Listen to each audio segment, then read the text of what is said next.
Fellow Araxians, hello, Commander Cyrious here. Well, there is a new update on the PTS that Daybreak Games is asking for testing on.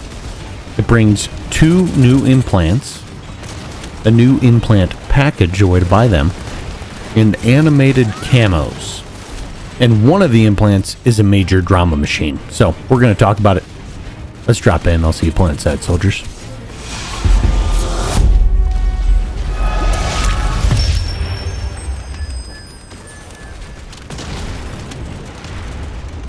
Okay, folks, the bottom line is it's a monetization patch.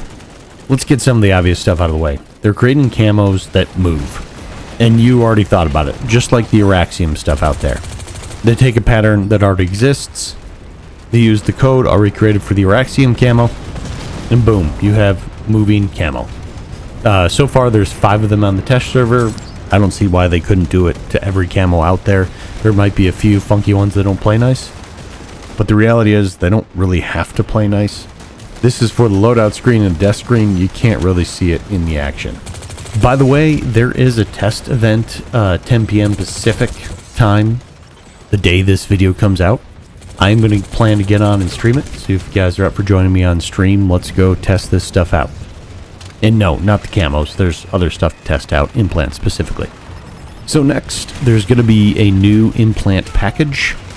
As the advanced implant pack, it is priced in between and fields avoid in between the basic and the deluxe implant packs.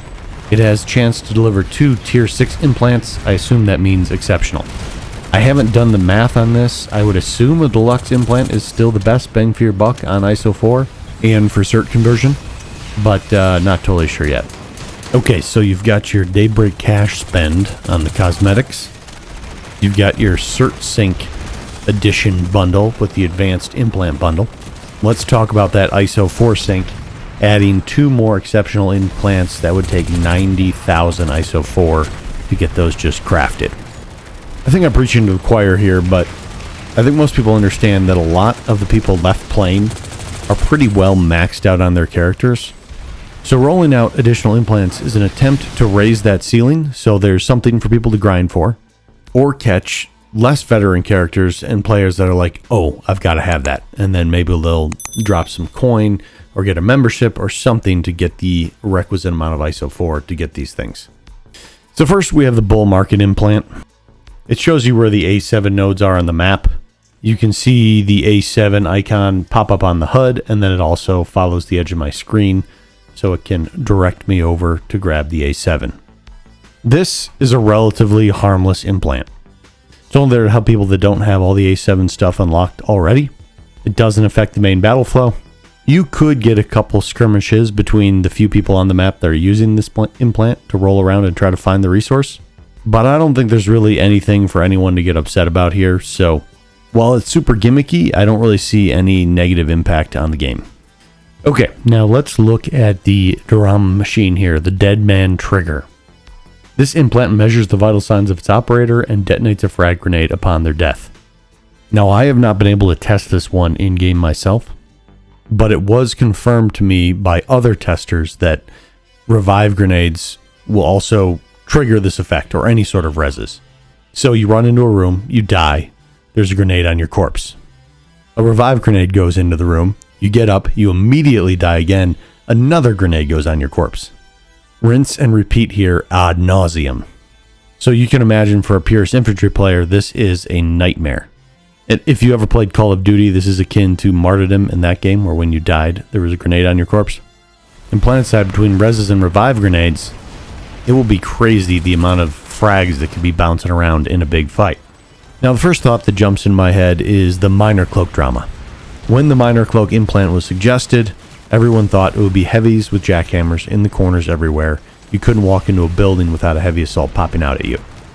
In practice, the implant is so rarely used, basically only in meme situations, it wasn't an issue at all. So everyone that freaked out about it was completely wrong. And a lot of it, I think, will be like that, because I don't think it will be just permanently in everyone's loadout. That said, I do see this implant being more akin to Safeguard. Safeguard and Implant they put in the game with the intention to support kind of the Zerg, the amateur forces, and instead it ended up being co-opted by the high-skilled, tight, cohesive gameplay outfits because it makes great sense in those point-hold scenarios. With a Martyrdom Implant, a group of 6 to 8 players could take 2 medics with res bandoliers and send 6 heavy assaults or whatever you want into the room. Make sure they cover each corner and the main gathering points in the room. And die. Doesn't matter if there's 50 people in there. The medics then lob revive grenades in there on cadence. So about every 4 seconds, you could trigger 6 grenades in that room. So within 30 seconds, you have triggered 48 grenades and completely wiped out that room. The heavies that are in the room can just call, okay, it's clear. You can stop reviving us, and then they move in and take the room. And so I understand this strategy sounds awful to people. Flak armor may be the new nanowave armor. That is, you really don't have a choice to take anything else. We're almost there already, to be honest. I still begrudgingly run advanced shield capacitor a lot of the time, but flak usually keeps me alive more. Anyway, so I realize that strategy sounds awful, but just thinking about some of these stagnant, horrible fights where there's basically no way to get into an entrenched defender space, it might be a fun way to break a C point, or to break an A point hold, or to break an SCU hold. Have your squad leader tell everyone to put on your suicide loadout. There will be many a cry of Allah Akbar, and all of a sudden your revive grenades can effectively spawn as many frag grenades as you want. It could be 6. If you got a whole platoon, it could be 24 frag grenades in a room. The medic's revive grenade will suddenly be the most offensive grenade out there. So yeah, it's pretty upsetting to people. There's absolutely an overreaction, but that's the only way Planetside 2 community rolls. It will add a whole bunch of explosive damage to fights in a place where there's already a whole bunch of explosive damage. Could this be the straw that breaks the camel's back? I don't know. If you're still here, it kind of feels like, are you really leaving over this one? I don't think so. But if you want to do one of these suicide strategies, you got to convince your whole squad to go construct this thing. And that's big. That would actually draw down the ISO 4. I've been sitting at 100,000 ISO 4 for 5 years now, probably. I don't buy boosts. I don't do anything because I'm maxed out. So they got to find ways to get players to spend some of that stuff, so they have to go and grind again. So yeah, let's go test it tomorrow. Just see if we can get a big enough fight going and see how annoying it is.